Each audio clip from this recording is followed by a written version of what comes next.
the Italian mafia boss who waited patiently for the black accountant to choose him. Some men save you because they want something.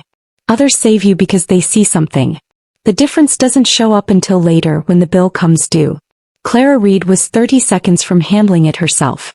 The drunk had cornered her near the storage room at Rosie's Bar and Grill, a dimly lit spot off Halsted Street in Chicago where she'd been slinging drinks for 3 months. Her black apron was stained with whiskey she hadn't drunk.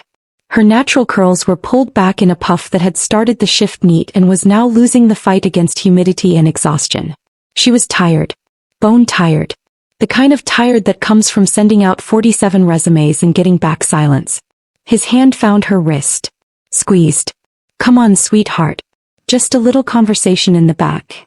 Clara's other hand was already reaching for the bottle of Jameson on the shelf behind her. She'd calculated the swing. The angle. The way his grip would loosen when glass met skull. Then a voice came from behind him. Oh, calm. The kind of calm that made the air change temperature. Remove your hand. Or I will remove it for you. The drunk turned. Clara saw him, tall, broad, dark hair pushed back, jaw tight. A black suit that cost more than 6 months of her rent. Tattoos peeking above his collar. Eyes that weren't asking. The drunk let go. And Clara stood there, bottle still in hand, realizing she hadn't needed saving. But he'd shown up anyway. She didn't know his name. Didn't know what he did. Didn't know that in 3 weeks she'd be sitting across from him in a conference room, her future in his hands. All she knew in that moment was that she didn't want to owe him anything.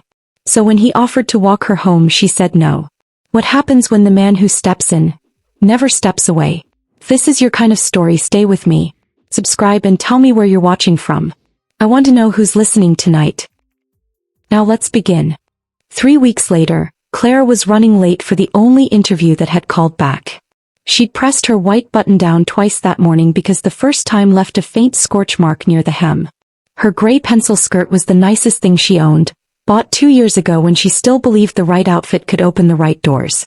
Her curls were defined, laid properly, edges smooth.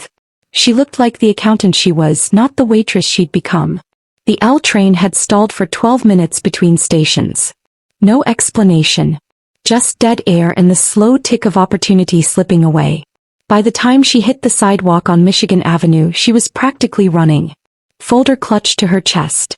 Resume, references, copies of her CPA certification, a cover letter she'd rewritten 11 times. Everything that proved Clara Reed was worth a chance. She didn't see him until she was already colliding with his chest. The impact knocked the folder from her hands. Papers caught the wind off the lake and scattered across the pavement like leaves. Her certification landed in a puddle. Her cover letter skidded under someone's shoe. No, no, no. Clara dropped to her knees, grabbing pages, not caring about the stockings she was probably ruining. This was it. This was all she had. A hand appeared in her peripheral vision. Long fingers. A silver ring on the index finger. The hand picked up her resume, shook off the grit and held it out to her. She looked up. Him. The man from the bar. Same jaw. Same eyes. Same unsettling stillness, like he had all the time in the world and everyone else was just catching up. He was dressed differently today. Charcoal coat, black turtleneck underneath, no tie. The tattoos on his neck were more visible in daylight. Geometric patterns that climbed toward his ear. He looked less like a rescuer now and more like what he probably was. Dangerous. Deliberate. The kind of man her mother would have told her to cross the street to avoid. He glanced at the resume in his hand. She watched his eyes move across the page. Education. Experience. Skills. 3 years at a mid-size firm before she quit. Top of her class at DePaul. Certified public accountant, licensed in Illinois. She snatched it back before he could read more. Thank you, she said, and it came out harder than she meant. She was already stuffing pages back into the folder, not checking order, just shoving. He handed her the cover letter. The one where she'd written about her dream of mentoring young accountants someday. Building something that lasted. You're an accountant, he said. Not a question. I'm late. Clara stood, brushing dirt off her knees. The stockings were done. Torn at both kneecaps. She looked like a mess and she knew it and she hated that he was seeing it. Interview. Yes. He nodded slowly like he was filing that information somewhere. Good luck then. She didn't thank him again. She just turned and walked as fast as her heels would allow, folder pressed against her chest like armor. The building was 3 blocks east.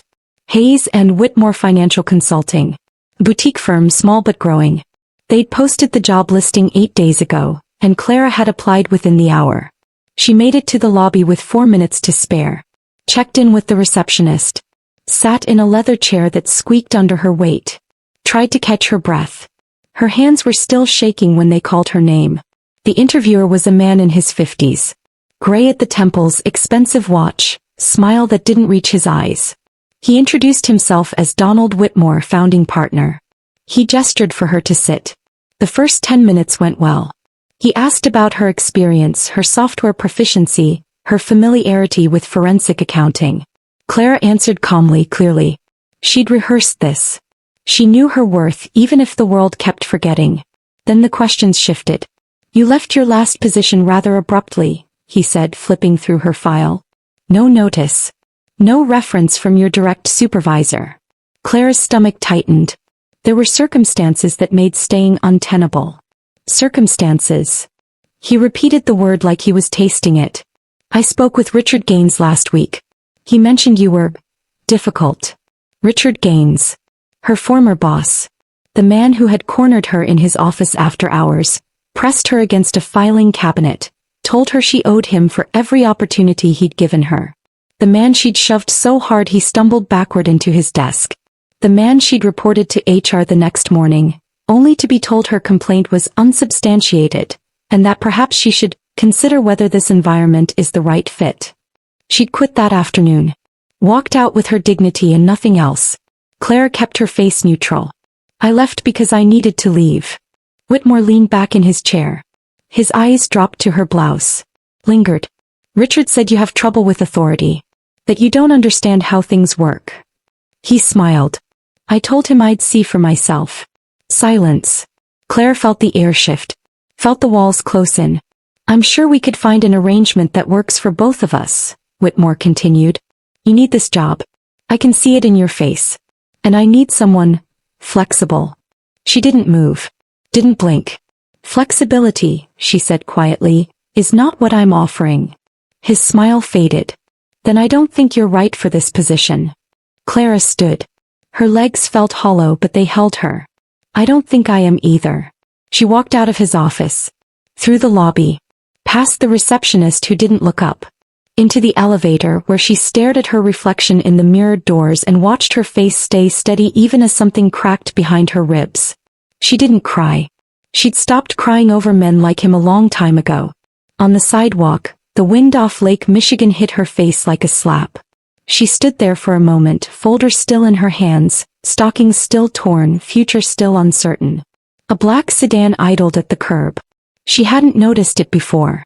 The rear window rolled down. Him again. The man from the bar. The man from the sidewalk. Watching her like he'd been there the whole time. Maybe he had. You didn't get it, he said. Not a question. Clara stared at him. Are you following me? No. Boz. Not exactly. That's not an answer. It's the one I have. He tilted his head slightly. You're talented. I saw it in your resume. 3 years of forensic accounting experience. CPA before 26. Fraud detection specialization. You read my resume for 30 seconds. I read fast. She should have walked away. Every instinct she had was screaming at her to move, to get away from this man and his calm voice and his black sedan and his eyes that seemed to know things he shouldn't. But she was tired. So tired. And she'd just been humiliated again by another man who saw her as something to use. What do you want? She asked. He didn't answer right away. Just looked at her. Not at her body. Not at her clothes. At her face like he was trying to read something there. I want to offer you a job, he said finally. A real one. No games. No conditions. You don't even know my name. Claire Reed. 28. DePaul University summa cum laude. Lives in a studio apartment in Rogers Park. Works at Rosie's Bar and Grill, Tuesday through Saturday nights. He paused. I know more than you think. The fear that shot through her was electric. But underneath it was something else. Something that felt almost like relief. Someone had been paying attention. Someone had seen her struggle and not looked away. "Who are you?" she whispered. The door of the sedan opened. "My name is Remigio Cremonesi," he said. "And I need an accountant I can trust. Come with me and I'll explain everything. Or walk away and you'll never see me again." Clara looked at the open door. At the dark interior of the car. At his face, unreadable and waiting. He thought about the bar. The drunk. The way Remigio had stepped in without touching her, without making her feel small. He thought about the interview. The way Whitmore had looked at her like she was already his. She thought about her mother's voice in her head, telling her to be careful, to stay safe, to never get in a car with a stranger. But Clara Reed was done being careful. Careful hadn't saved her. Careful hadn't gotten her a job. Careful had left her with torn stockings and an empty folder and nowhere to go. He got in the car. The sedan moved through Chicago like it owned the streets. Clara sat on the opposite end of the back seat, as far from Remigio as the leather would allow. Her folder was still in her lap. Her hands were still. She'd learned a long time ago that shaking hands made men think they'd won something. He didn't speak for the first few minutes. Just watched the city pass through tinted windows. The silence wasn't uncomfortable. It was deliberate. He was giving her time to change her mind. He didn't. "Where are we going?" she asked finally. "My office. It's not far." "And what happens when we get there?" He turned his head slightly. Not all the way. Just enough for her to see his profile. The sharp line of his jaw. The tattoo that crept up behind his ear. Something geometric, precise, like it had been drawn with a ruler. "I show you what I need. You decide if you want the job.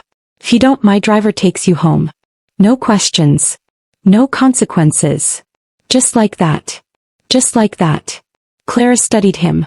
He was bigger up close than she'd realized. Broad shoulders, thick forearms visible where his coat sleeves pulled back. His hands rested on his thighs, large hands scarred across the knuckles. He looked like a man who had built things and broken things in equal measure. "You're in the Mafia," she said. It wasn't a question. She'd grown up on the South Side. She knew what money looked like when it came from places the IRS didn't visit. She knew the way certain men carried themselves, like gravity bent around them instead of the other way around. Remigio didn't flinch. "Yes. And you want me to be your accountant?" "I want you to be my head accountant. I have others, but I don't trust them." "Not completely." "Why would you trust me? You don't know me." He was quiet for a moment. Then he reached into his coat pocket and pulled out a folded piece of paper. He held it out to her. He took it. Unfolded it. It was a photocopy of her complaint to HR. The one she'd filed against Richard Gaines. The one that had been dismissed. The one that should have been sealed in a personnel file she no longer had access to. Her stomach dropped. "Where did you get this?" "It doesn't matter." "It matters to me." Remigio met her eyes then. Fully. The weight of his attention was almost physical. "You reported a man who assaulted you. You did everything right. You followed the rules. And the rules failed you." He paused. "I don't follow rules, Clara. But I don't tolerate what he did. Ever." She looked down at the paper in her hands. Her own words, typed and formal, describing the worst night of her professional life. She'd been so careful with the language. So precise. As if precision could protect her. It hadn't. "Why do you care?" she asked, and her voice came out smaller than she wanted. "Because I've seen what men like him do when no one stops them. And because you didn't break. You walked out. You started over. You kept going." He took the paper back, folded it, returned it to his pocket. "That's rare. That's valuable. That's why I want you." The car turned onto a side street, then pulled into an underground parking garage. The light changed, bright to dim to the flicker of fluorescent tubes overhead. Clara realized she hadn't asked the most important question. What exactly would I be doing? "As your accountant." The sedan stopped. The driver, a silent man in a black suit, cut the engine. Remigio opened his door but didn't get out. He looked at her over his shoulder. "I run a business. Several businesses. Some of them are legal. Some of them are not. All of them require someone who can read a ledger and see what others miss. Someone who can find the lies in the numbers." He paused. "I need someone who will tell me the truth even when it's dangerous. Especially when it's dangerous." He stepped out of the car. Clara sat there for a moment alone in the back seat. She could feel the weight of the choice pressing down on her. Everything she'd been taught said to run. To get out now before she was in too deep. But she thought about her apartment. The rent she was 3 weeks from missing. The bar shifts that left her feet aching and her soul tired. The mentorship program she dreamed about. The one where she'd teach young accountants, especially young black women like her, how to navigate a world that didn't want to make room for them. She couldn't build that dream waiting tables. He got out of the car. The office was on the 4th floor of a building that looked like nothing from the outside.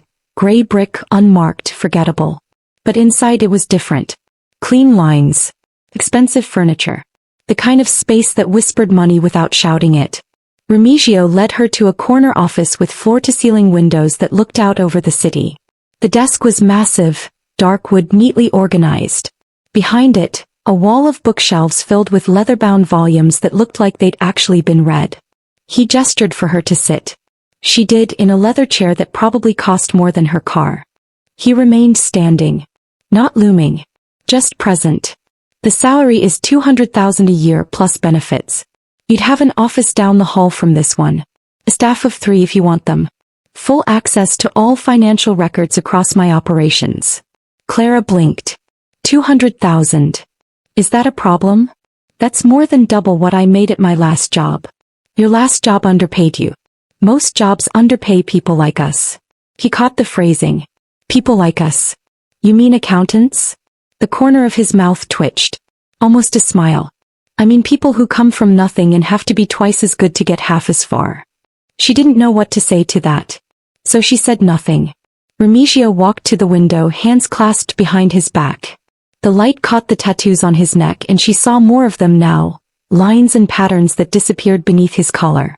I won't lie to you, Clara. This job is dangerous. Not because I would ever hurt you. But because there are people who want to hurt me and anyone close to me becomes a target. He turned to face her. If you take this job I will protect you. That's not a promise. It's a fact. But you need to understand what you're walking into. Clara thought about the drunk at the bar. The way Remigio had stepped between them without hesitation. The way he'd looked at the man like he was already deciding where to bury the body. And if I say no? Then my driver takes you home. You go back to the bar. We never speak again. He paused. But I don't think you'll say no. Why not? Because you're tired of being underestimated. And I'm the first person in a long time who's looked at you and seen exactly what you're worth. The words landed somewhere deep in her chest. She hated that they did. Hated that this stranger, this dangerous tattooed mafia boss stranger, had seen through her in a way no one else had bothered to try. She looked around the office. At the shelves. The desk. The view of Chicago sprawling out beneath them. She thought about her mother who had cleaned houses for 30 years so Clara could go to college. About her grandmother who had counted pennies in a jar every Sunday to make sure there was enough for church offerings and school supplies. About every woman in her family who had worked twice as hard for half the recognition. She thought about Richard Gaines who had tried to take what wasn't his. She thought about Donald Whitmore who had looked at her like she was already on her knees. And she thought about Remigio Cremonesi, who had offered her a chair and waited for her to sit. I have conditions, she said. He raised an eyebrow. Name them. I don't cook. I don't clean. I don't fetch coffee. I'm your accountant, not your assistant. Agreed. I work my own hours. If I need to leave early, I leave early. If I need to stay late, I stay late. You don't question it. Agreed. And you never, she stopped.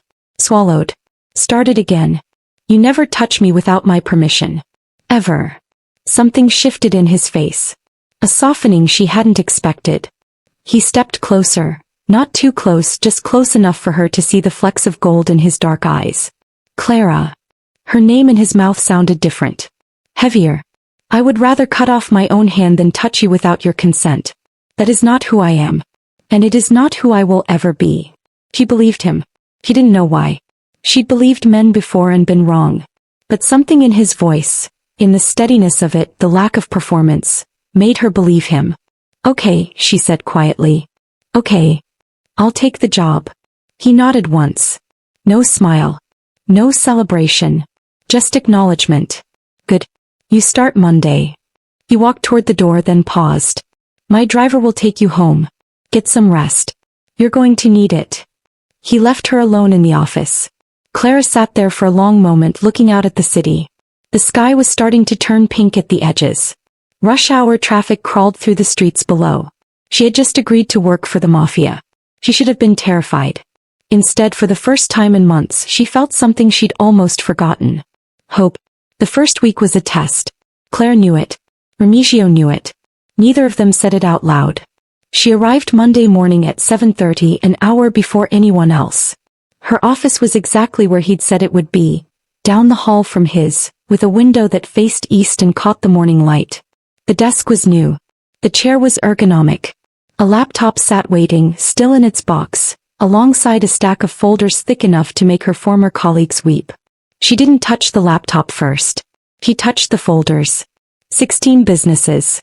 Restaurants, laundromats, a chain of auto repair shops, 2 construction companies, a nightclub, a parking garage network. On paper they were legitimate. Clean. The kind of portfolio a mid-level investor might be proud of. But Clara had spent 3 years learning to see what others missed. And within an hour she saw it. The numbers were wrong. Not obviously wrong. Not the kind of wrong that showed up in an audit. But wrong in the way that only someone who loved numbers could feel. A rhythm off by half a beat, a pattern that repeated where it shouldn't. Someone was skimming. She spent the rest of the day building a spreadsheet.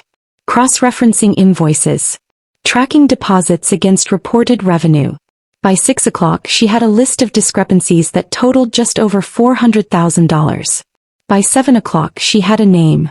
Marco Benedetti. Senior accountant. 12 years with the organization. Trusted. She stared at the name on her screen for a long time. Then she printed everything. The spreadsheets, the invoices, the bank statements, and walked down the hall to Remigio's office. His door was open. He was standing at the window, phone to his ear, speaking in rapid Italian. She caught fragments. Numbers, a name she didn't recognize, something that sounded like a warning. She waited. He finished the call, set the phone on his desk and turned to face her. His sleeves were rolled to his elbows, revealing more tattoos. A serpent coiling around his forearm, Latin script across his wrist. He looked tired in a way that made her wonder when he'd last slept. Clara. He said her name like he was confirming something to himself. You're still here. I found something. She crossed the room and laid the stack of papers on his desk. He didn't sit. Just leaned over the documents, scanning them with the same intensity she'd seen when he read her resume on the sidewalk. Silence stretched between them. Finally he straightened. Marco, he said quietly. $412,000 over the past 18 months. Small amounts spread across multiple accounts.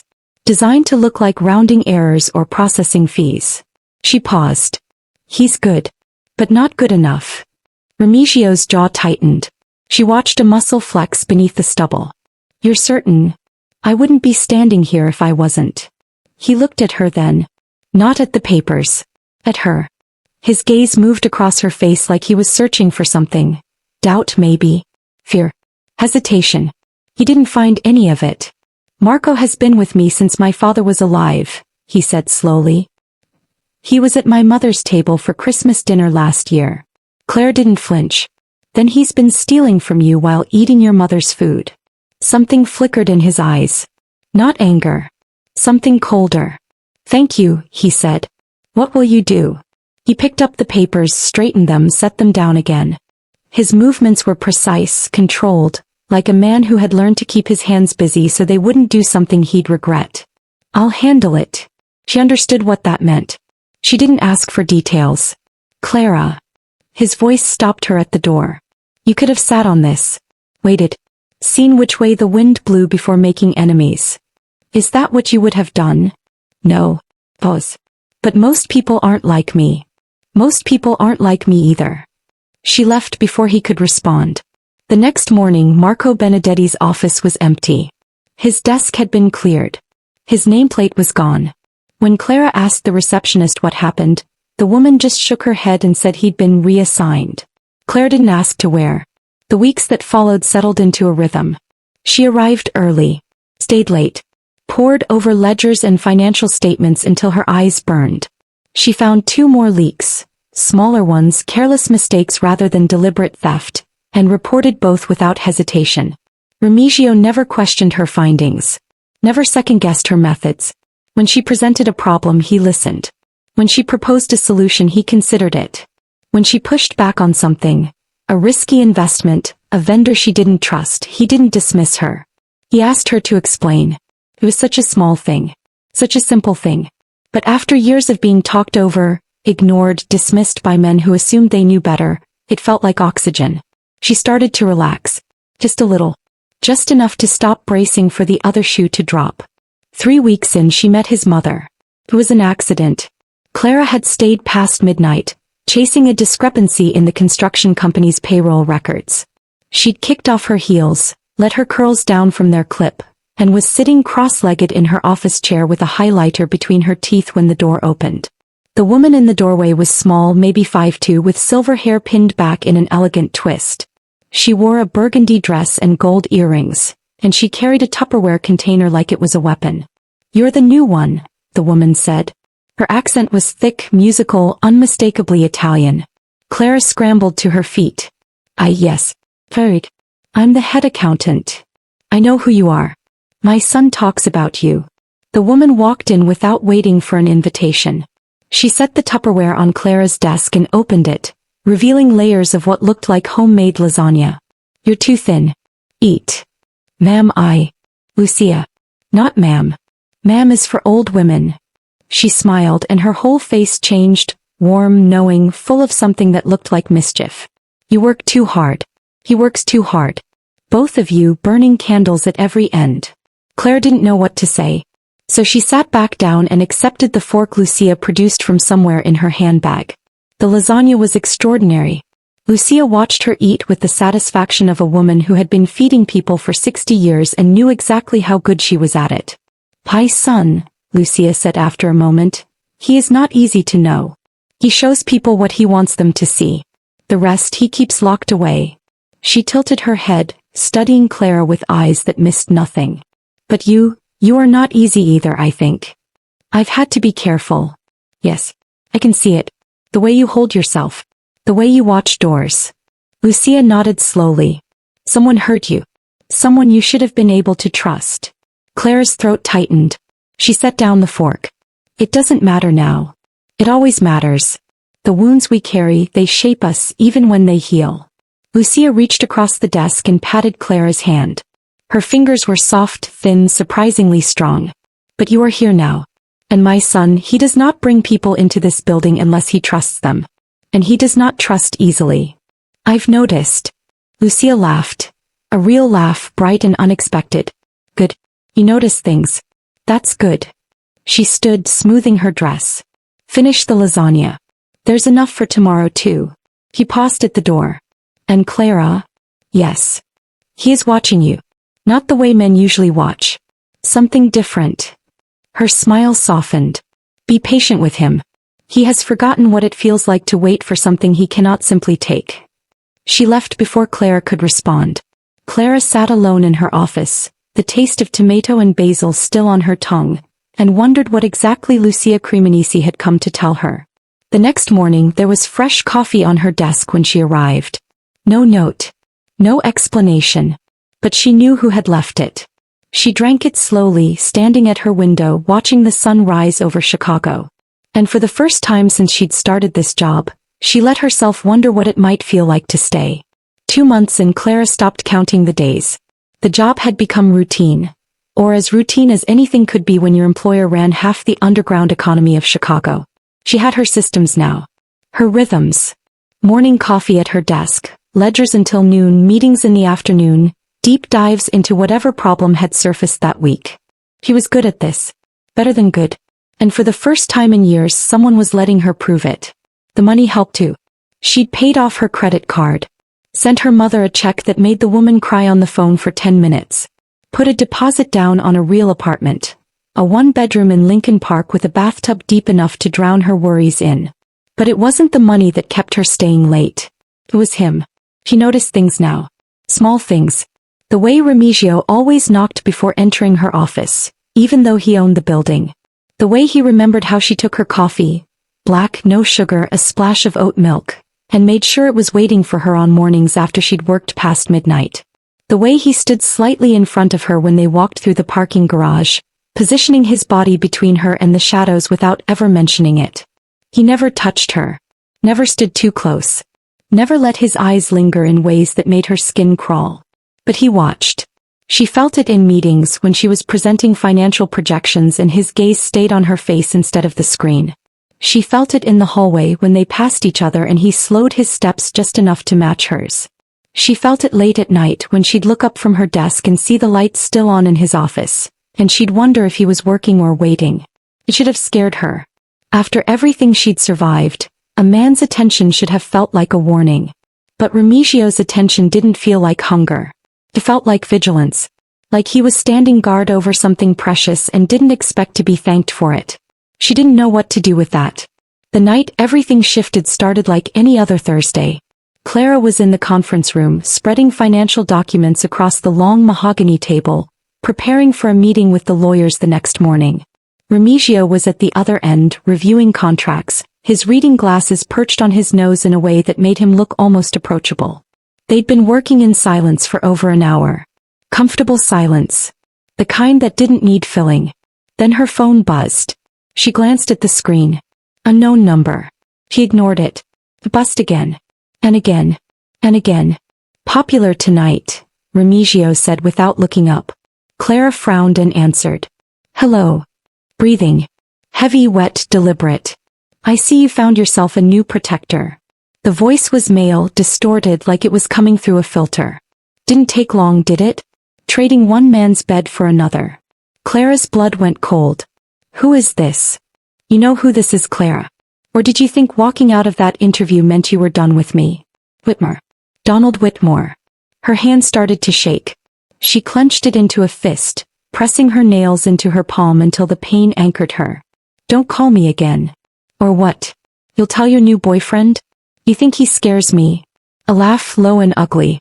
Men like him don't last, sweetheart. But men like me, we're everywhere. We're patient. And we always collect what we're owed. The line went dead. Clara stood frozen, phone still pressed to her ear, heart slamming against her ribs. Clara. Remigio's voice cut through the static in her head. She looked up. He was standing now, glasses removed, watching her with an expression she'd never seen before. Quiet fury. Give me the phone. She handed it to him without thinking. He looked at the screen at the unknown number, then set it down on the table with careful precision. Like he was trying not to crush it. Who was that? It doesn't. Clara. His voice was soft. Patient. Terrifying.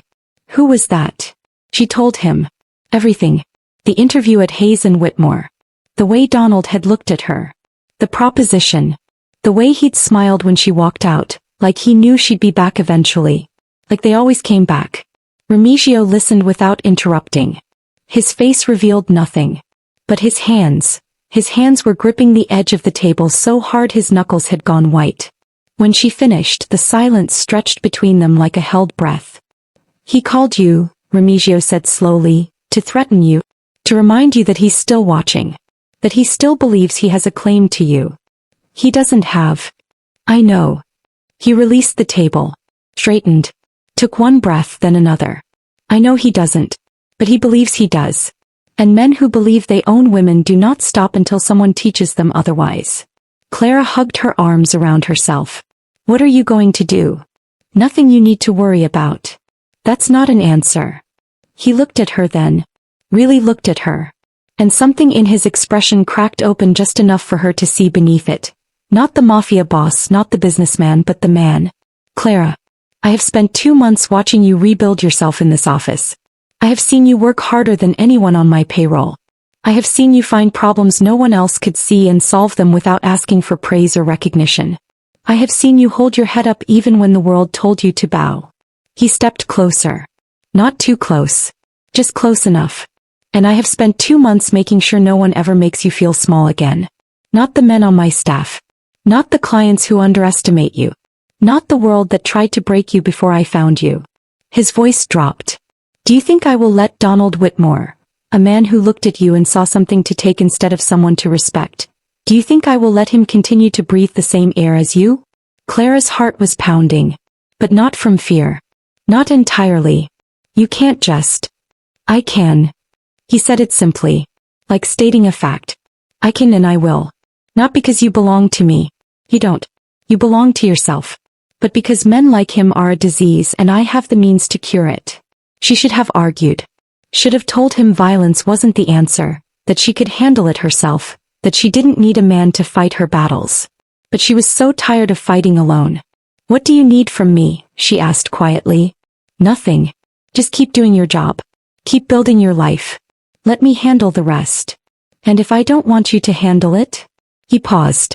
Something flickered in his eyes. Surprise maybe. Or respect. Then tell me. And I'll stop. She believed him. Just like she'd believed him in the car, when he'd promised never to touch her without permission. Remigio Cremonesi was many things, but he was not a liar. I don't want you to stop, she said. The words came out before she could weigh them. I just want to know what happens next. He nodded slowly. Then I'll tell you. When it's done. He walked back to his end of the table. Picked up his glasses. Returned to his contracts like the conversation had never happened. But something had changed. Claire felt it in the air between them. A thread pulled taut, vibrating with everything neither of them had said. She sat back down. Picked up her pen. Tried to focus on the numbers in front of her. But her mind kept drifting to his hands on the table. The white of his knuckles. The softness in his voice when he said her name. And the terrifying, thrilling realization that this man, this dangerous, patient, impossible man, would burn down the world for her if she asked. She hadn't asked. But she was starting to wonder what would happen if she did. 3 days after the phone call, Donald Whitmore disappeared. Claire heard about it from the news. A small segment on the morning broadcast, tucked between a weather update and a story about a local charity fundraiser. Hayes and Whitmore Financial Consulting was under investigation for fraud. Documents had surfaced, emails, bank records, testimony from former employees, alleging a pattern of embezzlement and sexual misconduct stretching back over a decade. Donald Whitmore had not been seen since Tuesday. His business partner was cooperating with authorities. His wife had filed for divorce. His name was already becoming a cautionary tale whispered in corporate boardrooms across the city. Clara watched the segment from her couch, coffee growing cold in her hands.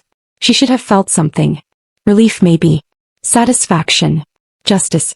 Instead she felt hollow. Like a storm had passed and left her standing in the wreckage, unsure what to rebuild first. Her phone buzzed. A text from a number she now recognized. It's done. He won't bother you again. She stared at the message for a long time. Then she typed back, "What did you do?" The response came immediately. Nothing that wasn't already true. I just made sure the right people saw it. Clara set down her phone. Pressed her palms against her eyes until she saw stars. Remigio hadn't killed him.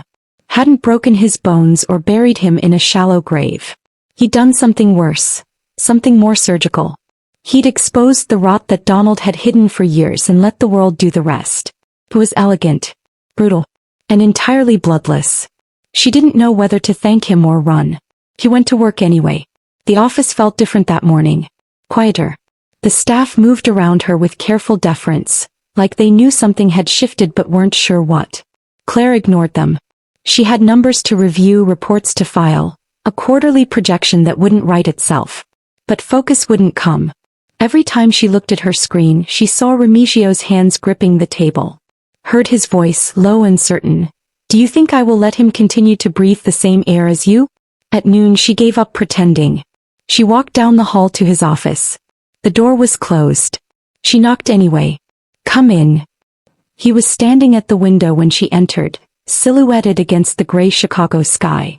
His jacket was off, draped over the back of his chair. His sleeves were rolled up, revealing the serpent tattoo coiling around his forearm. He looked tired. The kind of tired that sleep couldn't fix. You saw the news, he said without turning around. Yes. And? Clara closed the door behind her. Leaned against it. I don't know. He turned then. His face was unreadable, but his eyes searched hers like he was looking for a verdict. I told you I would handle it. I did. I know. You're angry. No. She shook her head. I'm not angry. She stopped. Started again. No one has ever done anything like that for me before. Protected me like that. Without asking for something in return. Something shifted in his expression. A softening she'd only seen once before, the night he promised never to touch her without permission. I don't want anything in return, Clara. Then why? He was quiet for a long moment. When he spoke, his voice was lower than she'd ever heard it. Because you deserve to walk through this world without looking over your shoulder. Because you are brilliant and brave and you have been carrying weight that should never have been yours to carry. He paused. And because when I look at you, I see someone worth waiting for.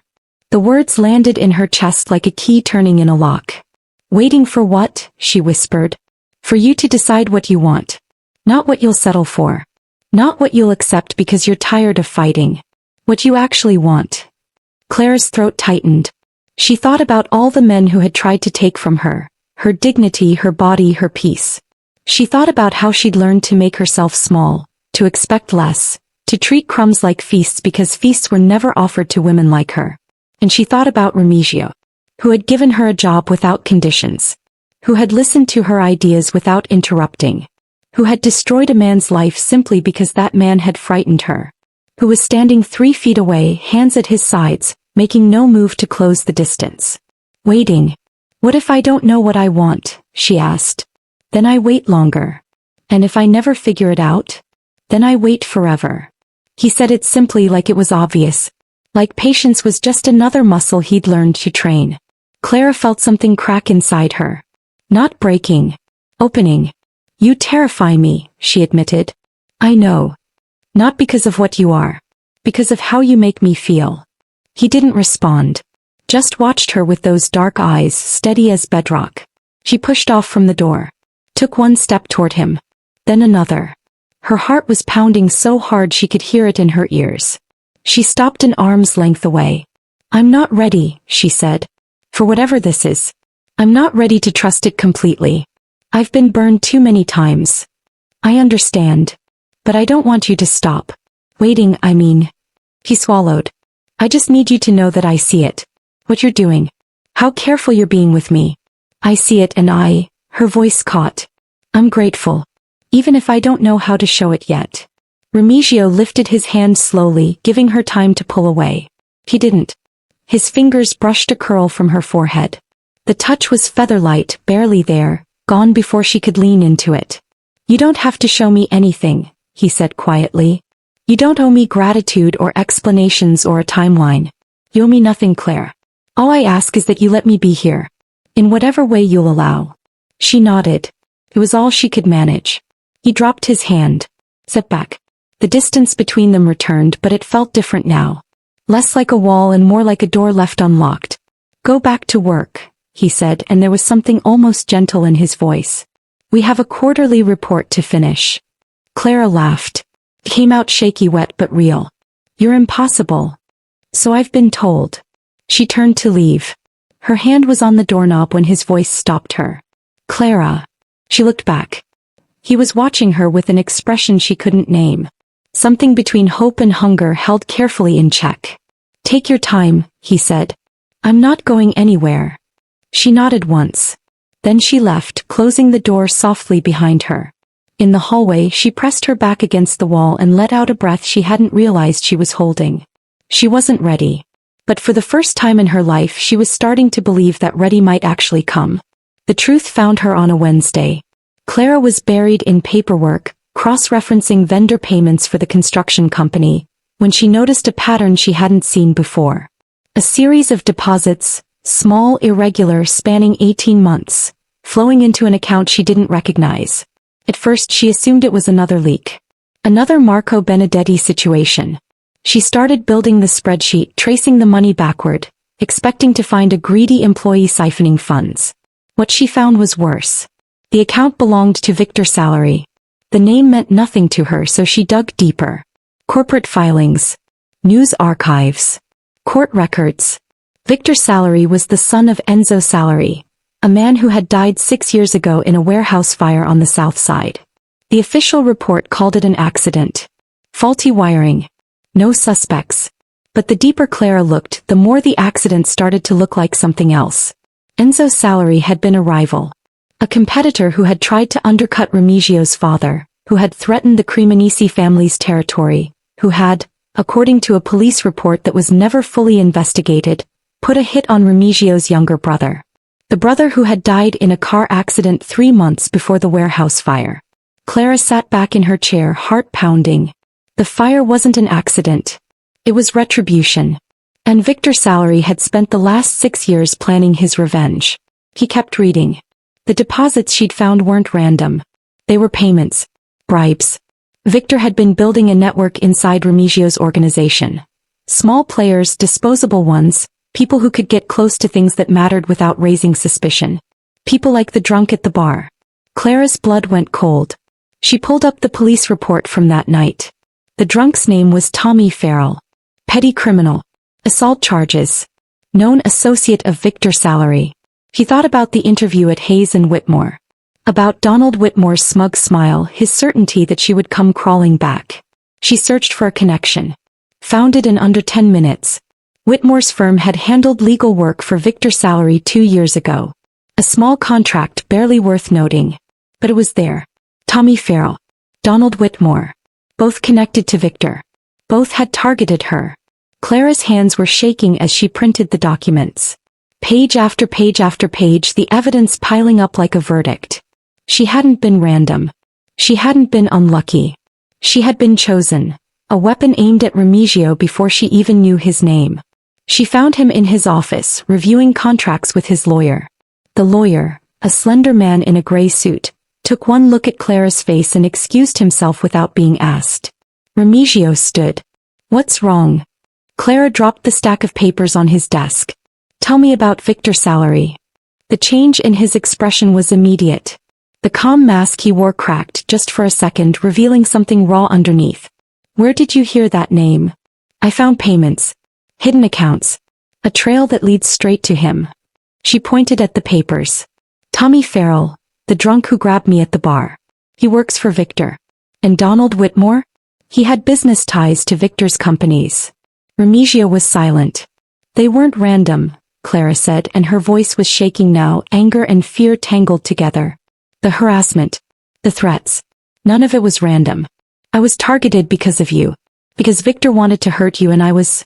What? Collateral damage. A message. Clara. Did you know?" The question hung between them like a blade. Remigio closed his eyes. When he opened them, the mask was gone. She saw exhaustion. Guilt. And something that looked almost like grief. "I suspected," he said quietly. "After the bar. After the interview. The connections were too convenient. But I didn't have proof until... Until when? Until 2 weeks ago. My people confirmed it. Victor has been watching you since before we met. He knew you were an accountant. Knew you were struggling. He put obstacles in your path. The harassment at your old job, the interview that went wrong, hoping you'd eventually cross paths with me." Clara felt the floor tilt beneath her. "He wanted me to get close to you," she said slowly. "So he could use me against you." "Yes. And you didn't tell me. I was trying to protect you. By keeping me in the dark?" Her voice rose. "By letting me think I was just unlucky? By letting me walk around not knowing I had a target on my back. I was handling it. That's not your decision to make." She slammed her palm on the desk. "This is my life, Remigio. My safety. My choice. You don't get to decide what I can and can't handle." He didn't argue. Didn't defend himself. Just stood there, absorbing her anger like he deserved every word of it. "You're right," he said finally. "I should have told you. Then why didn't you?" He was quiet for a long moment. When he spoke, his voice was barely above a whisper. "Because I was afraid." Clara stared at him. "You? Afraid? Afraid that if you knew the truth you'd leave. And He stopped. Swallowed. "I didn't want to give you a reason to go." The admission landed like a stone in still water. Ripples spreading outward, changing everything. Clara thought about all the times he'd been careful with her. The coffee on her desk. The light touch when he brushed the curl from her face. The way he'd promised to wait forever if that's what she needed. She'd thought it was patience. But it was also fear. The same fear she carried, that wanting something too much meant losing it. "You should have trusted me," she said quietly. "I know. I don't run from hard things, Remigio. I've been running toward them my whole life. That's how I survive. I know that too. He stepped closer, stopping just out of reach. And I'm sorry. I was trying to keep you safe, but I ended up treating you like you were fragile. You're not fragile. You're the strongest person I've ever met. Clara's eyes burned. She blinked hard, refusing to let the tears fall. What happens now? She asked. That depends on you. What do you mean? He reached into his desk drawer and pulled out a folder. Set it in front of her. Everything I have on Victor's salary. His network. His plans. His weaknesses. He met her eyes. You can take this and walk away. I'll make sure you're safe. New identity, new city, whatever you need. Victor will never find you. Or you stay. You stand beside me. And we end this together. Claire looked at the folder. Then at him. You're giving me a choice. I should have given you one from the beginning. She thought about her apartment in Lincoln Park. The mentorship program she'd started sketching out on napkins during her lunch breaks. The life she was building piece by piece for the first time in years. He thought about running. Starting over somewhere new. Leaving all of this behind. Then she thought about Remigio. The way he looked at her. The way he waited. The way he'd burned down a man's career just because that man had scared her. She thought about what it would feel like to walk away from someone who would wait forever. I'm not going anywhere, she said. Something shifted in his face. Relief. Gratitude. And underneath it, something fierce and bright that she wasn't ready to name. Then we do this together, he said. Together. She picked up the folder. Opened it. Started reading. Somewhere in the city, Victor Salary was planning his next move. He had no idea what was coming. They worked through the night. Clara spread Victor's file across the conference table like a map of a battlefield. Financial records. Surveillance photos. Intercepted communications. The scope of his operation was larger than she'd expected. Not just revenge, but a full takeover bid. Victor wanted to dismantle Remigio's empire piece by piece and build his own on the ashes. She found the weakness at 3 a.m. Here. She pointed to a series of wire transfers, her finger tracing the pattern. He's been funneling money through a shell company in Delaware. But look at the timing. Every transfer happens within 48 hours of a major purchase. Real estate. Equipment. Vehicles. Remigio leaned over her shoulder, close enough that she could smell his cologne. Something warm and woodsy, understated. She'd noticed it before but never let herself linger on it. She was lingering now. He's laundering, Remigio said. Badly. The amounts are too consistent. The intervals are too regular. A first-year forensic accountant could see it. Clara pulled up another document. But that's not the interesting part. Look at who's signing off on the transfers. Remigio's jaw tightened. Judge Morrison. Sitting judge on the 7th Circuit. He's been approving Victor's corporate filings for 3 years. And he's been receiving consulting fees that just happen to match the timing of those approvals. You're saying Victor owns a federal judge. I'm saying Victor thinks he owns a federal judge. Clara smiled and there was nothing soft about it. But judges have oversight. And oversight leaves paper trails. If we get this to the right people, Victor's entire legal protection collapses. Along with his shell companies, his real estate holdings, his ability to move money without getting caught. She straightened, rubbing the tension from her neck. You don't have to touch him, Remigio. The system will do it for you. We just have to make sure the right eyes see the right documents. He was quiet for a moment, studying her with an expression she couldn't read. You could have been anything, he said finally. Prosecutor. FBI. You could have taken down men like me instead of working for them. Maybe. Claire shrugged. But men like you never asked me to trade my dignity for a job. So here I am. Something flickered in his eyes. He reached out slowly, giving her time to pull away. His hand settled on her shoulder, warm, heavy, grounding. Thank you, he said. For staying. For fighting. For being exactly who you are. Clara felt the warmth of his palm seeping through her blouse. She should have stepped back. Should have maintained the careful distance she'd kept for months. Instead she leaned in. Just slightly. Just enough for him to notice. Don't thank me yet, she said. We still have to win.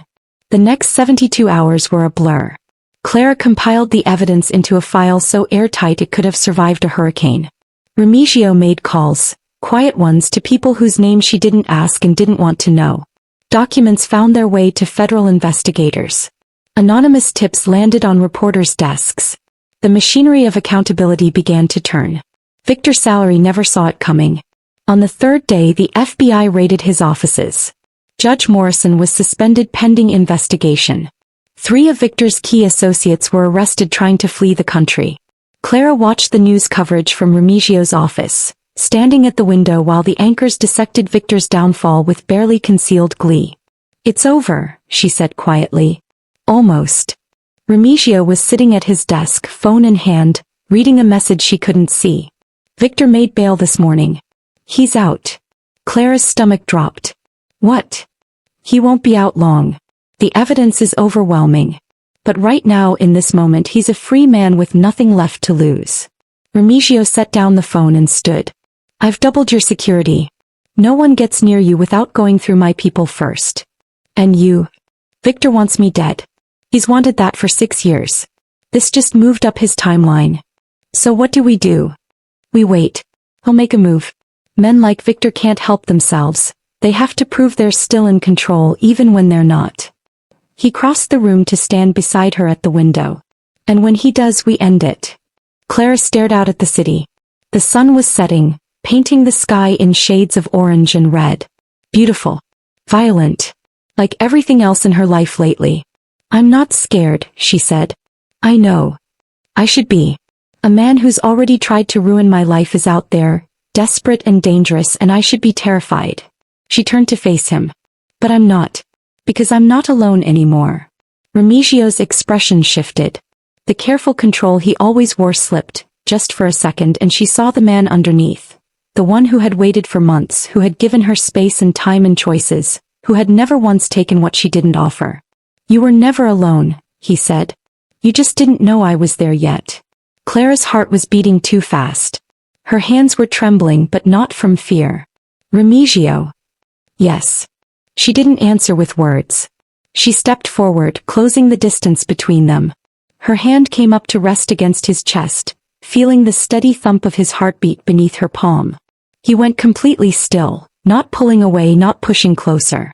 Just waiting. Always waiting. "I'm not ready for everything," she said quietly. "But I'm ready for this." She rose onto her toes and pressed her lips to his. The kiss was soft. Tentative. A question more than a statement. For a moment he didn't move. She almost pulled back, almost apologized, almost. Then his hand came up to cradle the back of her head, fingers sliding into her curls, and he kissed her back. It was nothing like she expected. There was hunger in it, yes. Months of waiting, of watching, of wanting compressed into a single point of contact. But there was also tenderness. Reverence. He kissed her like she was something precious, something worth protecting, something he'd been waiting his whole life to find.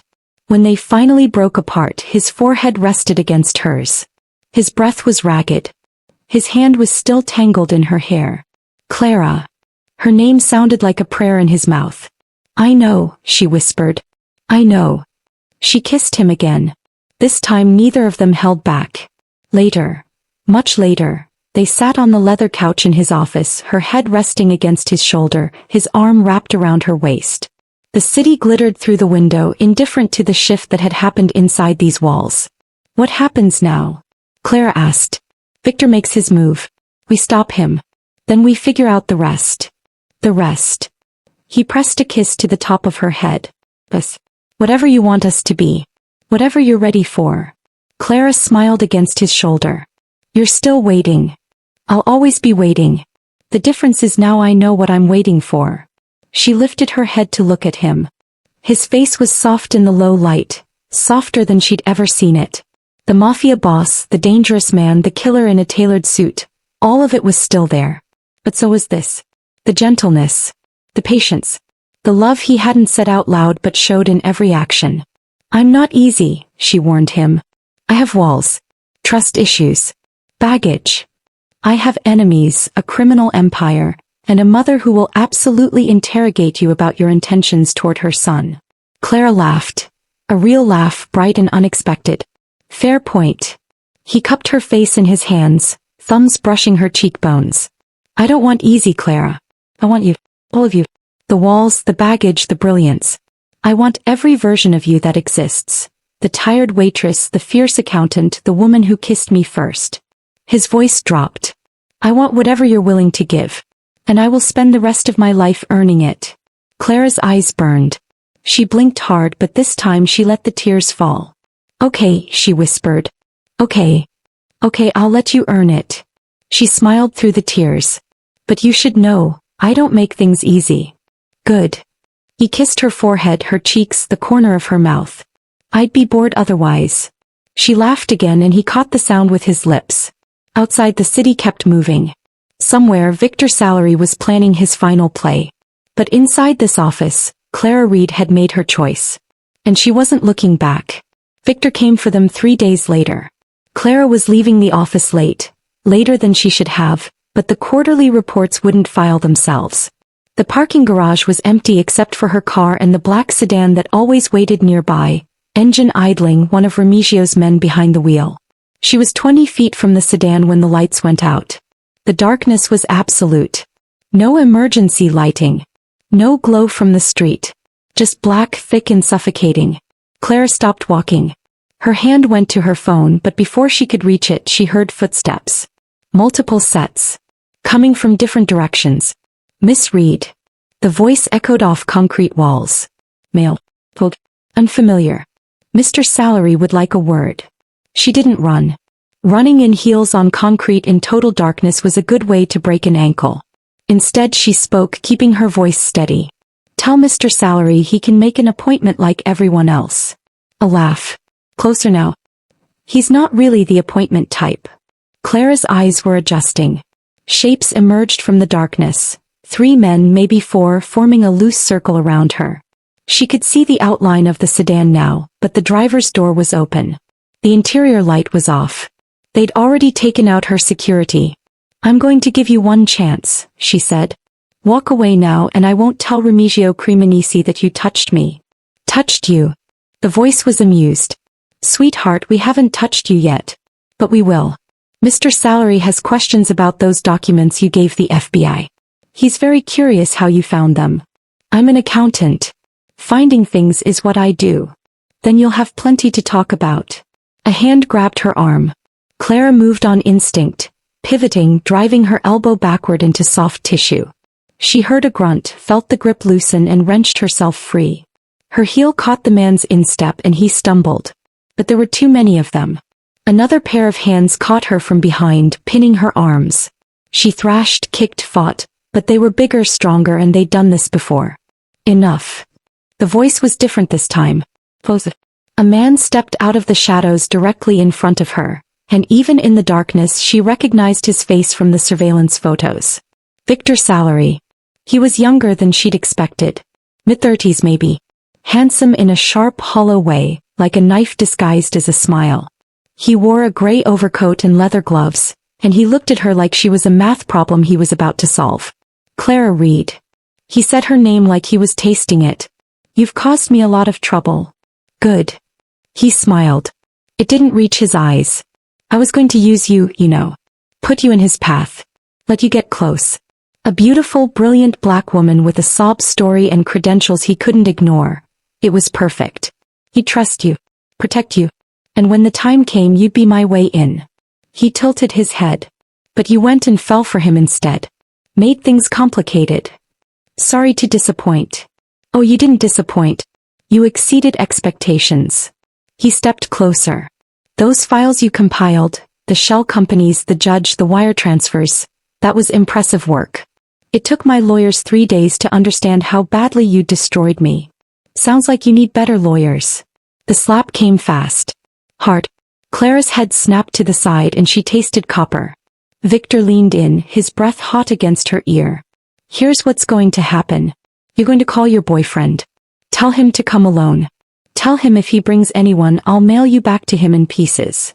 He pulled back, studying her face.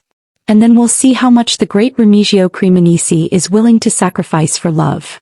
Clara spat blood onto his overcoat. He'll kill you. Maybe. But not before I kill you first. Victor nodded to the men holding her. Put her in the van. And find her phone. We'll make that call together. They started dragging her backward. Clara fought, kicked, twisted, screamed, but there were too many hands and the darkness swallowed everything. Then the lights came back on. The fluorescent tubes flickered to life all at once, flooding the garage with harsh white light. Clara blinked against the brightness, and when her vision cleared, she saw him.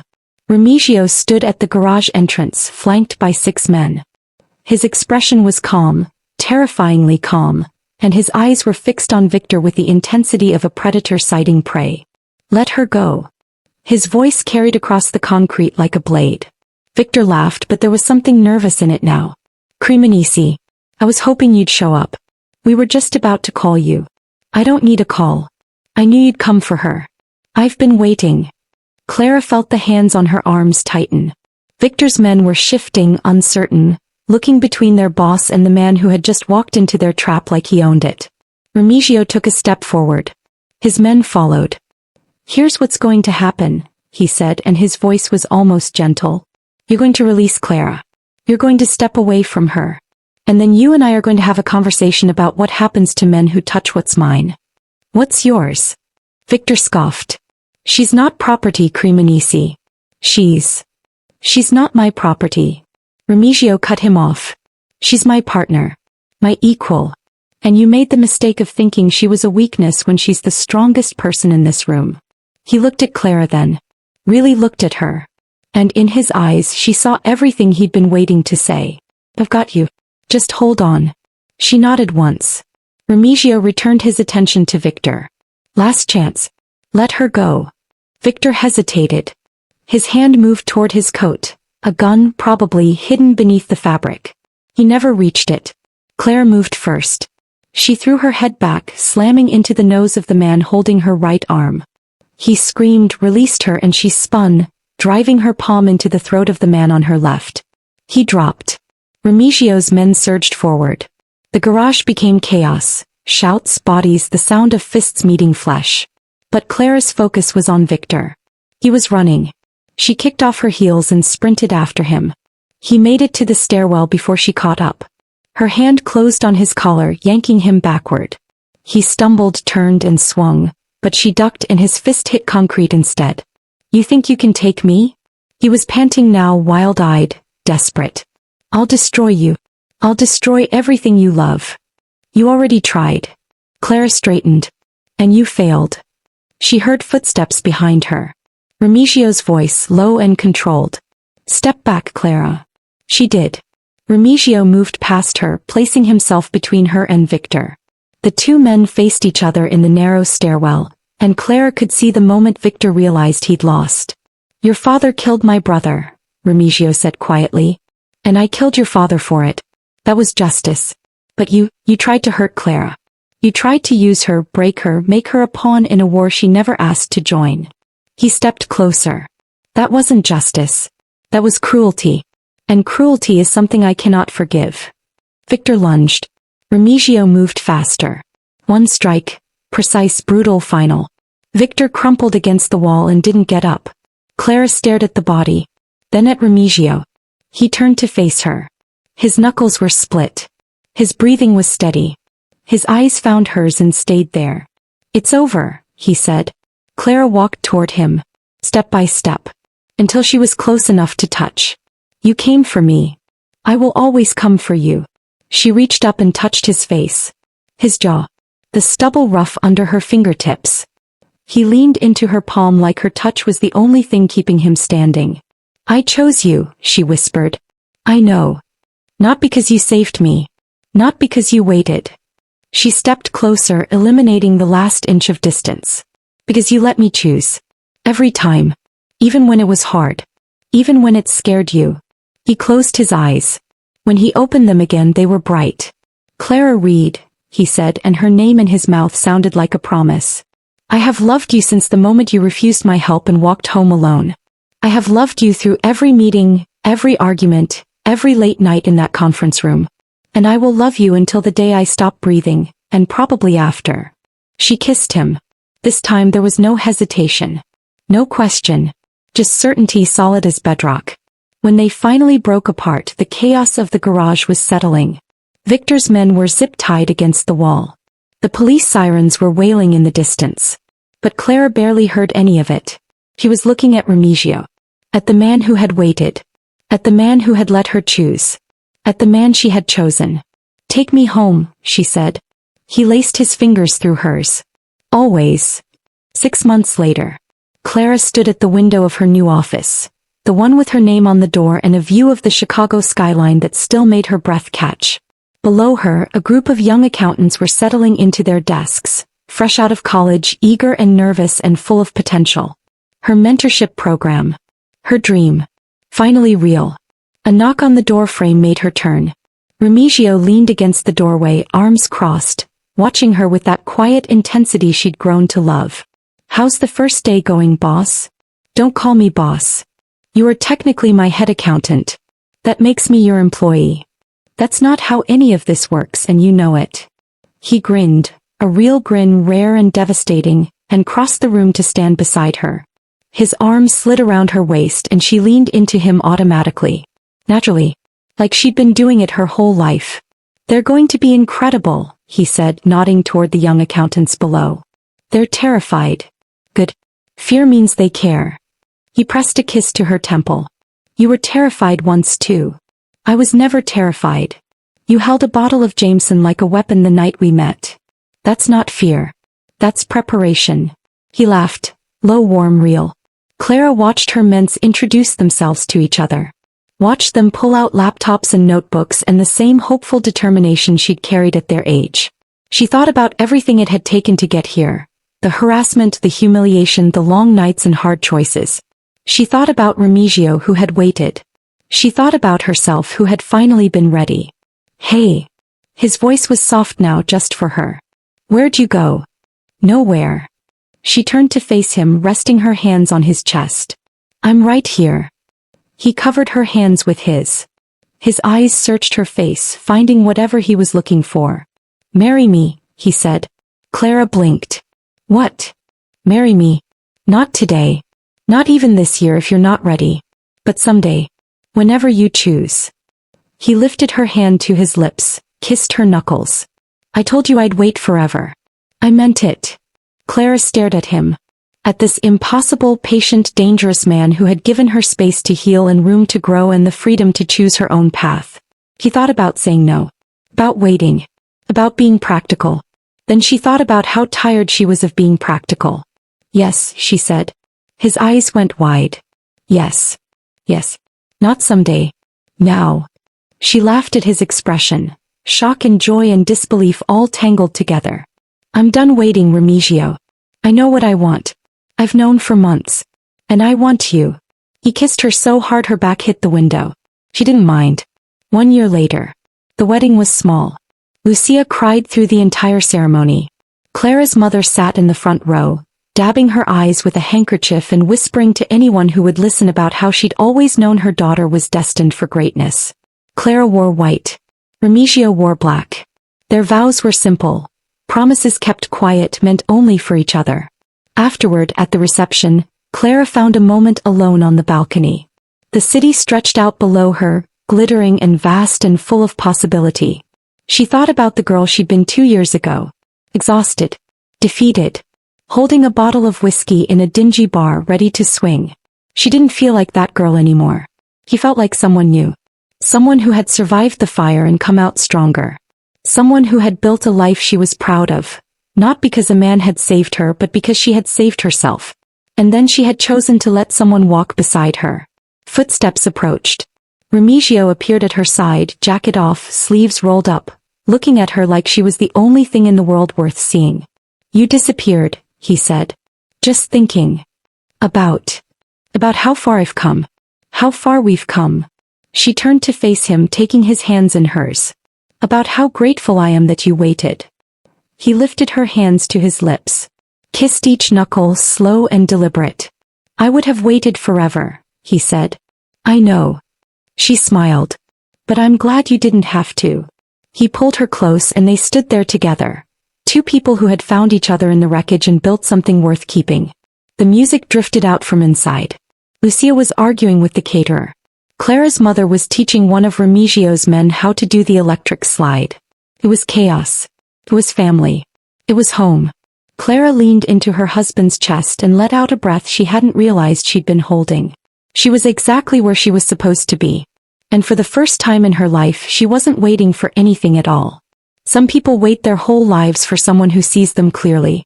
Clara Reed wasn't looking for love when she walked into Remigio Cremonesi's world. She was looking for survival. But sometimes the people who save us aren't the ones who rescue us from danger. They're the ones who give us the space to rescue ourselves. He waited. She chose. And in the end, that was everything. If this story stayed with you, I'd love to hear which part meant the most. Was it the moment she walked out of that interview with her dignity intact? The night she finally kissed him first? Or the ending when she realized she wasn't waiting anymore? Subscribe if you haven't already and tell me where you're watching from. I read every comment and I'm grateful for every single one of you who stays until the end. Until next time.